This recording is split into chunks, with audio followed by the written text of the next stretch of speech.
Welcome to Live DAF, your online DAF Yomi Shir. Shalom Aleichem, and welcome back to today's DAF, Bava Metzia Ayin Hey, the last DAF of Perek Ezehu Neshech. We begin at the Mishnah, which is 5 lines off the top of the Amud. One shouldn't tell his friend, Halveini kur chitin, please lend me a certain amount, a kur of wheat today, and I'll pay you back the same amount. When when the wheat is going to be processed, at the Gurin, when things are going to be harvested and processed, I'll pay you back then. You shouldn't do that. Why? There's always a chance that by that time the price of wheat will rise. So the same amount could be worth more. It's like paying ribbis. This, of course, is only ribbis d'Rabbanan because it's not an outright, agreement. There's no way of knowing it's going to be more expensive. In fact, Tosfos says it's not common for the wheat to go up at that point. But you're meant to keep away from this type of deal. Another example, but the following case is mutter. But you can tell him like this: Halveini, please lend me the wheat, just for a short time. I have wheat in my storeroom. I'm waiting for my son, to come bring it. Until I can locate the key to my storeroom. Since he really has it in stock, it's considered as though he already sort of gave his wheat. He committed his wheat to this fellow. And in that case, it doesn't look like he's really, borrowing for long term, and it's like he just made a quick swap, and there's no issue there. Hillel says, even if you have it in stock, even if you have chitim to give him, it doesn't really help us. The fact is, you borrowed a certain amount, and you're going to pay it back later when it might be more expensive. Likewise, Hillel added another chumrah. A woman should not lend her neighbor a loaf of bread today, expecting it to be repaid, the next day. Same reason. It might go up in value by then, and she'll be getting more than she gave. Unless they establish, the precise value of this loaf of bread today, and that's all she'll give her back tomorrow. Why? Because the price of wheat might go up. Yukru chitin. In which case, it's going to result in a ribbis payment. So we have this fellow borrowing wheat. The Mishnah says, well, if he happens to have some wheat of his own, so then it's merely viewed as like an exchange. And in that case, there's no issue in doing this sa'ah b'sa'ah. This is what it's called. It's called sa'ah b'sa'ah. It's a measure for a measure. There's no issue because I have wheat in stock, which it's like I gave it to you in exchange. It's like I was makneh to you in exchange for the wheat that you lent me. So it diminishes any impression of ribbis, and it's okay. It says Rav Huna, yesh la yisa'ah. If when I borrow this sa'ah from you, I have my own sa'ah, lo yisa'ah. So it allows me. It gives me credit to borrow that certain amount, that specific amount. So Saim, if I have 2 sa'ah of my own wheat, so Saim, then he can borrow 2 sa'ah corresponding to the exact amount that he has. That's Rav Huna's shita. It has to match. The amounts have to match. Rabbi Yitzchak Omer, no. It doesn't have to match. Because the fact is, I'm not actually giving you my wheat. Right? The Chachamim made a leniency to consider it as though I'm giving you that wheat and deem it like more like an exchange instead of just an outright loan. Says Rabbi Yitzchak, if that's the case, even if I have a drop that allows him to borrow a drop. Okay, once that's done, I could borrow another drop based on the wheat that I have, and then continue doing on and on and on. There's a heter for every step of the way, so it's unlimited. I can borrow as much as I want, irrespective of how much I have in stock. Rabbi Yitzchak, even if he only has one sa'ah of his own stock, that allows him to borrow a huge amount, many kur. Because every step of the way is sort of addressed by the fact that I have something. Okay, I borrow a little bit, I have something to corresponding to that. I borrow a little more, right? On and on and on. And that changes the whole transaction. We look at it like just a switch. So once I've addressed it at the first stage, the first step, I can keep on going. Next step, next step. Every step has been addressed and accounted for. Tani Rabbi Yitzchak. Rabbi Chia will support Rabbi Yitzchak from a brisa, where it says that, you should be careful not to borrow wine, right? If tipas yain einloi, because he doesn't even have a drop of wine of his own. Oh, apparently, a drop is enough to justify the whole transaction. Tipas yain einloi, tipas shemen einloi, he doesn't even have a drop of oil to allow him to borrow oil. So what's the diuk? What's the inference? But if he has even a drop, loiva aleh kamatipin, that allows him to borrow many drops, as we explained. Hillel says, look, even if you have your own stock, it doesn't justify this whole idea of sa'ah b'sa'ah. He doesn't hold of this whole idea that what I have is considered like being given back to the lender in exchange for the item that he got. We don't look at it that way. He's very strict, Hillel. You cannot do this sa'ah b'sa'ah deal in any case. Amar Rav Nachman, Amar Shmuel, halacha k'divrei Hillel. That's how we paskin. But the Gemara concludes, actually, with less. Hilchas say the Gemara paskins, otherwise we don't follow this stringency. Basically, if you have your own stock, that justifies this type of deal. He'll add another point. Even a loaf of bread, which is such a minuscule, amount of merchandise, of material. So we're speaking about a slight discrepancy and fluctuation. Still, we're so machmer on the idea of sa'ah b'sa'ah. That was Hillel's shita. Amar Vida Mashmuel, Zudiver Hillel. That's Hillel's opinion. Abba Chacham Oimrim, Loivim, Stam, Apirim, Stam. Chacham say, when we're speaking about such small amounts, Chacham were not so strict about this. You can borrow and repay without stipulations and evaluations and establishing value. V'Amar Vida Mashmuel. Interesting. You have a club, bunch of people that aren't too easygoing with each other. They're very makbid, very difficult, very strict and rigid people. Not too generous and don't share their food. So if they get together and join on Shabbos or Yom Tov, they can run into a lot of different issues. Isurei d'Rabbanan, Oivre Mishum Mida, if they'll start measuring their food when they, divide it, do Mishum Mishkol, and weighing. You're not supposed to be doing these things on Shabbos, right? Some of these things is because it looks like you're getting involved in Mekach Memkar and business transactions.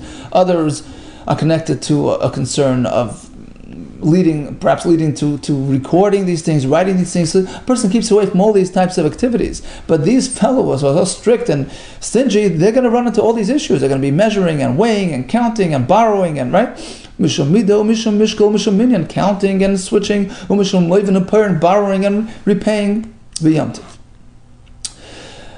Ukadibra Hillel. Oh, here's the add-on. According to Hillel's opinion about now Mishnah, Af Mishum Ribbis, they can be running into ribbis as well because they're going to be sort of borrowing from each other and all kinds of issues of ribbis as well.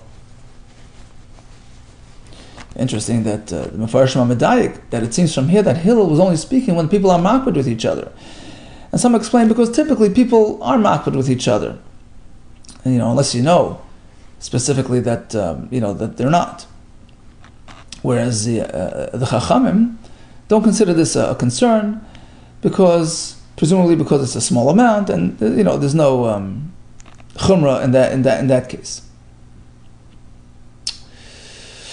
Ve'amar Vidam Shmuel, another halacha, Talmid Chachamim, learned people, mutarim luvos zemez beribos. They can borrow with interest as long as it's a small amount. My time and why? Why do they have this exception? They're fully aware of the halachas of ribbis. The ribbis asura. Umatana, they're just gifting each other. Matano diyava adadi. He's trying to give him a bonus, a gift. He knows full and well it's ribbis, so there's no issue there. Amar le Shmuel avu abari. So Shmuel told Avu abari, halveini meya pilpul. In line with this halacha, the Talmid Chacham is allowed to do this. He says, lend me meya pilpul, 100 of these peppercorns. I'll give you back 120. Varach, and it's okay because I'm just giving you a gift. This is a convenient way of giving you a gift. Amar Rav, mutar lo adam lahalvais banav ubnei beis beribis. Listen to this chiddush. A person is allowed to lend his family, his kids, money with interest. Kedelat iman ta'am ribis, to give them a taste of the bitterness, a bitter taste of the, of the ribis experience. So they appreciate the hardship involved, and they will never resort to lending people with ribis. They know how difficult it is to owe people interest. V'lav milsi, the Gemara disagrees. You shouldn't be doing this, because once they get the appetite for earning interest, once they see what's going on, how much money you can make, it might draw them into it, and it might be very difficult to shake it off when they grow up. Says the Mishnah, Reuven can tell Shimon. They both have a garden or a farm. If he says, look, I need a hand today, and I'll give you a hand tomorrow. Nakesh imi, please come help me weed out my garden. Nakesh imcha, I'll do the same for you tomorrow. Ador imi, please help me plow. Ve'ador imcha, and I'll loosen up the earth with you tomorrow. That's okay. It's a fair deal. But he shouldn't swap the roles. Nakesh imi, you come do weeding. Ve'ador imcha, and I'll go plow. Ador imi, v'nakesh imcha, or the reverse.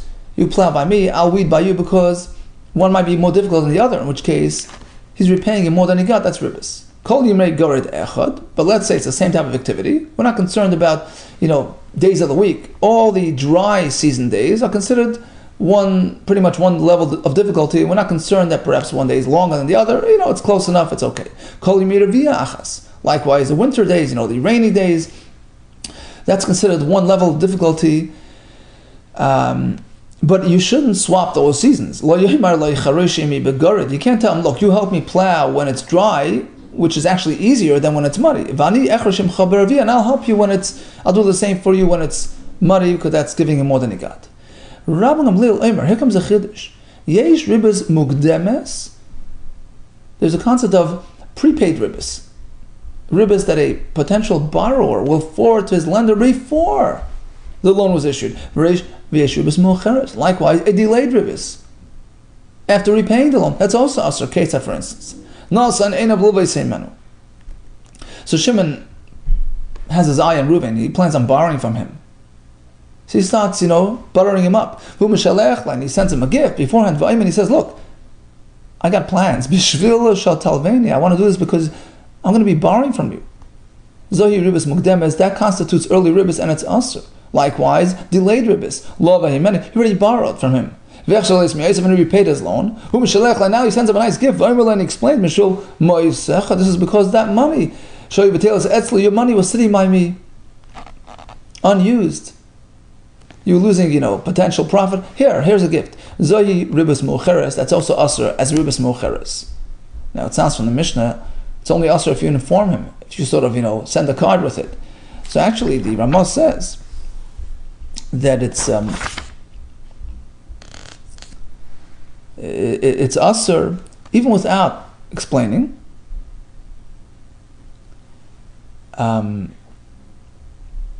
Sorry, if it's just stam, it's mutter. If it's a small matana, but if it's a big matana, then it's like mefarish. Why is he sending him a huge matana? It's pretty clear. His motive is pretty clear, so there, just sending it in itself is asur. Rabbi Shimon Omer, here comes another layer. Yesh ribis devarim. At times, even words constitute ribis. For instance, he gives him advice. He informs him about some interesting news. This is the borrower to the lender, as a return favor for the money lent to him. Lo yomer lo, you shouldn't be telling the malva, da ki boish pleni makam pleni. Look, this big person just arrived from that place. He keeps him up to date because he was nice to him and lent him money. That's also asur. The following individuals, who are all parties to the ribis, to the interest arrangement, all carry full responsibility, and they violate many possible isurim. Hamalve, the lender, va'aleva, the borrower, va'arev, the guarantor who was involved in arranging the deal, V'edim, and the witnesses who signed the loan document. Even the scribe. All these individuals will violate, Rashi explains, in one way or the other, meaning in some cases, all these Yisurim apply. To some individuals, only part of the Yisurim. We'll see in the Gemara which ones apply to which. But in a collective sense, they have violated the following lavin. You shouldn't be giving your money with interest. Don't accept interest payments. Don't go and grab his interest. Don't arrange a ribis arrangement. In front of a blind person, don't put a stumbling block. Don't cause somebody else to do an isser. We'll see in a minute how that applies. And the pasuk concludes, have fear from Hashem ani Hashem. Tanya, Rabbi Shimon What about a person who is owed money, and the Levin, is not accustomed to greeting this lender. Typically, he wouldn't greet him, he wouldn't give him shalim. He must be careful not to change his modus operandi. He should not be greeting him. How do we know this is true? That constitutes ribis. He's changing his mode of behavior. He's being more friendly to him because of that money. Kol davar means afilu dibur us. Even a verbal form of ribis is us. Okay, now let's go down the list and figure out which individual violated which violation. Amar Abaye, Malve, the lender, he has it all checked off. Eiver bekulam, he did all these, sir. Rashi explains, 4 lines from the top. Malve eiver bekulam, let's see Rashi. B'cholahani, the chashiv masnisin. He covered all the Yisurim of the Mishnah. Why? Firstly, he lent his money with ribis. That covers leisitin, right? And he accepts ribis payment at the end of the day. That's al tikach meita. And he's coming down hard on him when he pressures him for that ribis. That's leisiya lekenosha. And he applied, he assessed ribis onto him when they made this structure, this financial structure, this arrangement. That's the pasuk of Lisa Simon. And finally, Leisashach goes on the leva. Right? That's one pasuk on the leva. Don't pay interest, and the malva is pretty much putting him in a position to violate that isser. That's lifnei iver.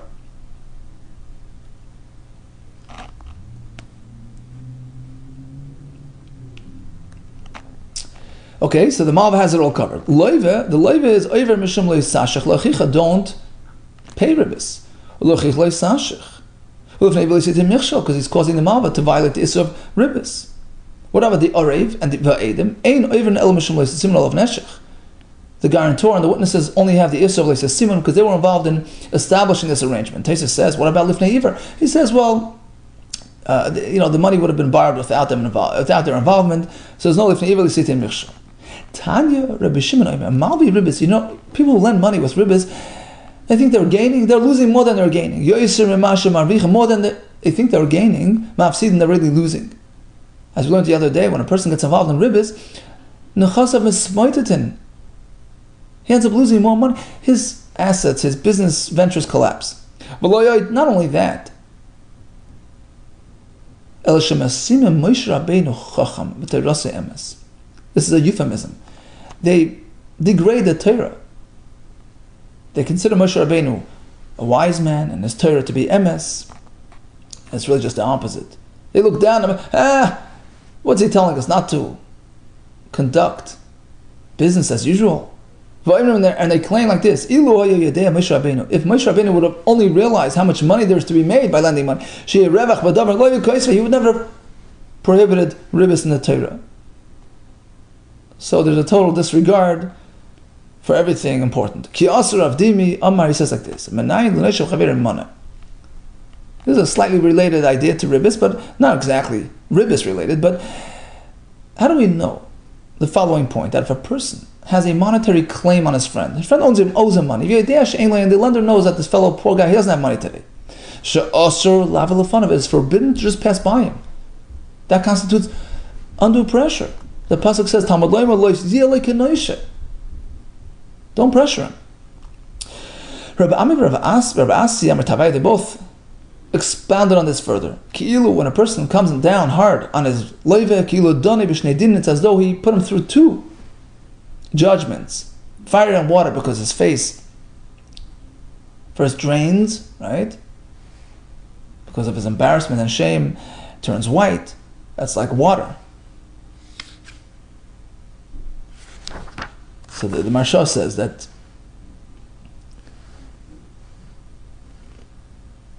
right? First he gets red. That's it. First he gets red. He blushes. That's like fire. And then the blood drains from his face. He pales. That's white. That's like water. So he goes through all the different phases of persecution. When there's a person that's pressuring us for money, it says, we went through fire and water. Here's another point. If a person has money to lend, but he's not careful, he lends it without witnesses, without any way to prove the loan, he's running into issues because he's sort of tempting the borrower to deny it. So it's not just a favor for yourself, it's a favor for the other fellow. Prevent him from coming to an assignment, from being tempted. So you meant to have Edim or a star. Furthermore, a person who lends money freely without accounting, he brings about a curse onto himself. When he goes and he approaches his borrower and claims his money back, and people say, he doesn't owe you money. Look, he's a trustworthy fellow. Why are you coming down? Why are you pretending that he owes you money? So people start cursing you for unjustly levying claims against righteous people, in their mind, righteous people. The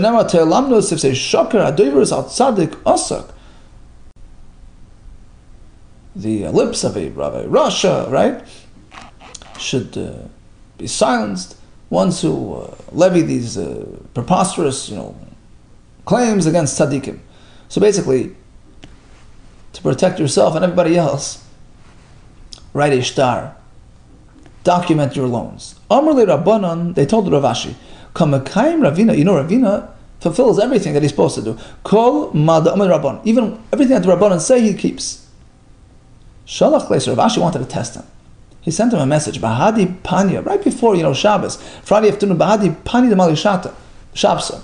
Friday, before evening, Lishata Limar Asura Zuzi, please, could you lend me 10 coins? I got a quick steal of a deal, business deal. I just located a little piece of land, lemizban, to buy. Please, lend me the money quickly. Shalach lei. So Rav Kahana, Ravina, the lender, said, hold it. Neisimar Sahadi, bring me Edim. V'nichtev ksav, write a document. Write a shtar. I don't lend without a shtar. Shalach lei, so he responded, I feel no, even to me. You need a document, you don't trust me. I feel no, not me. Shalach lei, so he responded, just the opposite. Kolshkin mar, certainly you have to have your loans documented. The Torah, the Girsa, you're busy with your learning. Mishtali. It's very easy for you to forget these, worldly matters. And I don't want to bring about a klolo when I come and claim the money, and then it's going to turn around and haunt me. V'goyim klolo haunts me. So he didn't fall for it, and he insisted on ishtar. The three individuals that when they come to Bezdin to complain, we just ignore them. Look, you brought it upon yourself. Who asked you to do this? And who are these three people? Right? This fellow who has money, and he lends them freely without accountability. Without aid. You should have been careful. So what are you yelling now? What are you complaining now that people are not paying? This is the next fellow who submitted himself to a master. We'll see what that means.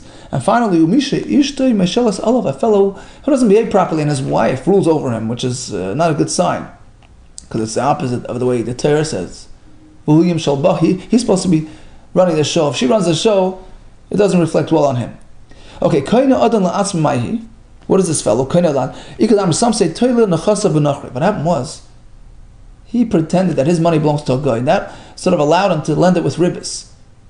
He lent money with interest, pretending that his money belongs to a guy. And the guy got wind of the fact that the Yid is using his name to cover himself. So he recorded him one day, as he was laying his claim that this, money belongs to the guy. He recorded him, or he had Adam there. And then he goes ahead and he goes to court and says, look, even the Yid admitted that his money is really mine. There you go, he loses his money. So this person did it to himself. There's another version. Person who digs his own hole is a person who, for instance, gives away all his assets to his kids while he's still alive, thinking that they'll take it only after his passing. And sure enough, he turns around and it's all gone. They took it away. Another variation of a fellow who's guilty of his own hardships. He has a hard time, in this town. It's not going well, and he refuses to move. Look, a person has to be versatile. Doesn't work out, you go to another place. And he refuses to budge. He doesn't want to go to a different town where he might have better hatzlacha. So, you know what? It's your decision, it's your choice, live with it. Bottom line, we had a Mishnah with Sa B'Sa. When is it mutter, when is it not? Hillel was very machmer.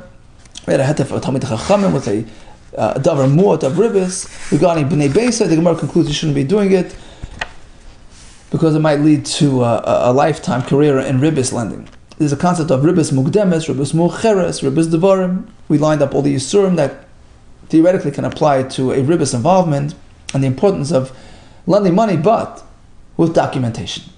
Hadran aloch, ezo neshach. All the best to you, Natzlach.